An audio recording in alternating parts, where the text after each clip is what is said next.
Back in 2011, I found this. This is an original Jungle booster pack from 1999, but the Pokemon logo is red, not yellow.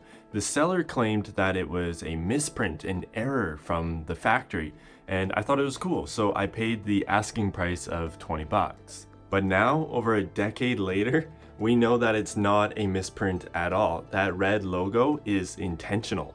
And these booster packs with the red logo actually contain a secret third print. So what is it? Well, if you check the back of one of these packs, it will say made in Australia, and it'll actually have a date of 1999 to 2000. And that's totally right. These were only ever available in Australia, which makes them extremely rare. And so switching the logo from yellow to red wasn't an accident. They did this intentionally as a response to counterfeit packs. There must have been a lot of fake booster packs in circulation because they made this switch last minute. So the idea was, if you were in Australia, you'd know a pack is authentic by the red logo. Now there are some alternative theories behind this. Like maybe Wizards wanted to move Australia into the Chinese Korean product line because Chinese and Korean booster packs, they already had the red logo and it was totally normal over there.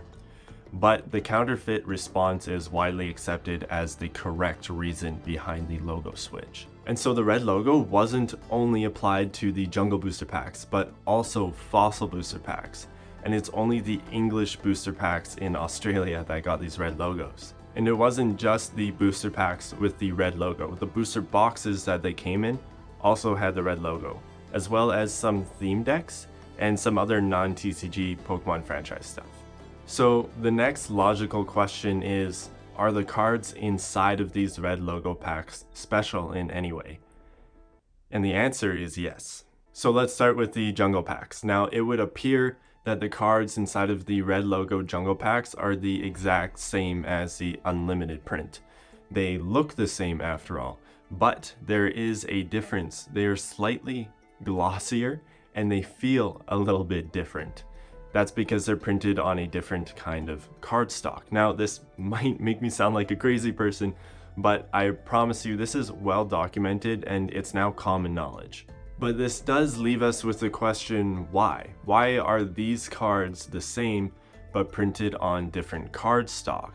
And the answer is actually in the Fossil packs. Alright, so inside the Fossil packs, the cards are different. But again, these red logo booster packs only in Australia, and they were never first edition. But when you crack one of these packs open, the cards inside are different this time. Like, they're really different. They have a different copyright date of 1999 to 2000. Now, they are on the same cardstock as the Jungle cards, so they're glossier and they feel different, but this new copyright date at the bottom really solidifies these cards as a third print. So you know how base set has 4 different prints? First edition, Shadowless, Unlimited, and the 2000 print? Well, now Fossil has 3 prints. We have first edition, Unlimited, and the 2000 print, or just the third print.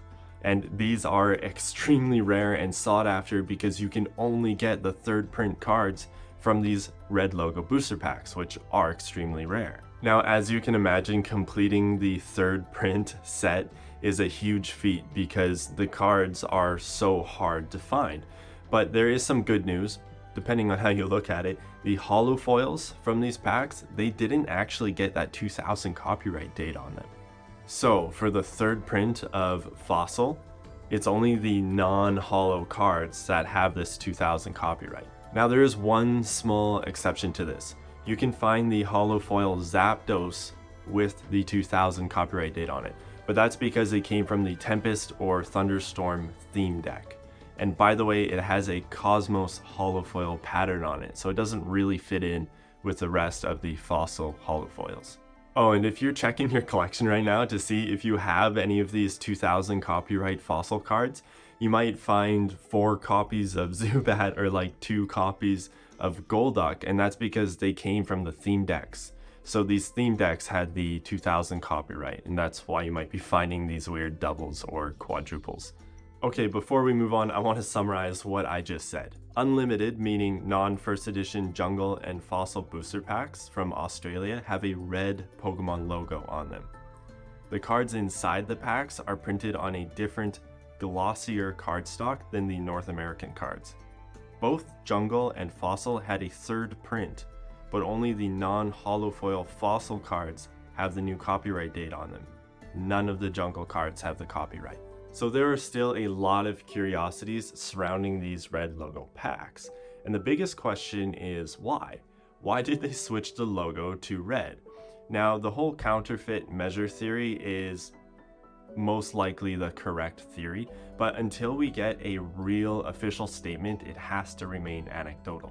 Also, why Australia? The idea that they were going to merge Australia with China and Korea that already had the red logos is a pretty good theory, but personally I think that they were just using Australia as a test market to see if these actions against counterfeit packs would actually work. And another question is, why didn't the jungle cards get the 2000 copyright date? I mean, it's clear that they're printed later on, and it's clear that they're printed on the same cardstock as the 2000 copyright fossil cards, so why did they not get that change? And the jungle packs have the 2000 copyright on them, so why would they not put it on the cards? And finally, why isn't the 2000 copyright date on the holofoil fossil cards? I mean, they were printed in the same facility, right? But it's these curiosities and unanswered questions that make this so fascinating. We probably will never get answers to this, but what we do have are well-documented prices. So let's talk about these red logo booster packs in today's market. So these packs came out in 1999 or 2000, and the whole copyright thing went kind of unnoticed. The red logos in general flew under the radar. So like I said, I bought my pack in 2011 and everyone just thought it was an error. And it was only 20 bucks. They hadn't really increased in price very much since release. It was around 2013 when all of this stuff started to become known. And so that's when prices started to creep up. But around that time, booster packs were like 15 to 20 bucks and a red logo booster box was only about $500. But today in 2024, a red logo jungle pack is floating around the $200 mark, and a jungle booster box is listed between $24,000 and $45,000 on eBay right now. Now, a red logo fossil booster pack sells in the $500 to $700 range, and a booster box goes for around $30,000 to $50,000. The reason the fossil products are more expensive is because they have that 2000 copyright date at the bottom, which gives us an actual tangible third print to collect, unlike the jungle cards. It's kind of crazy that these red logo Australian booster packs that are extremely rare have a secret third print inside of them. I love it.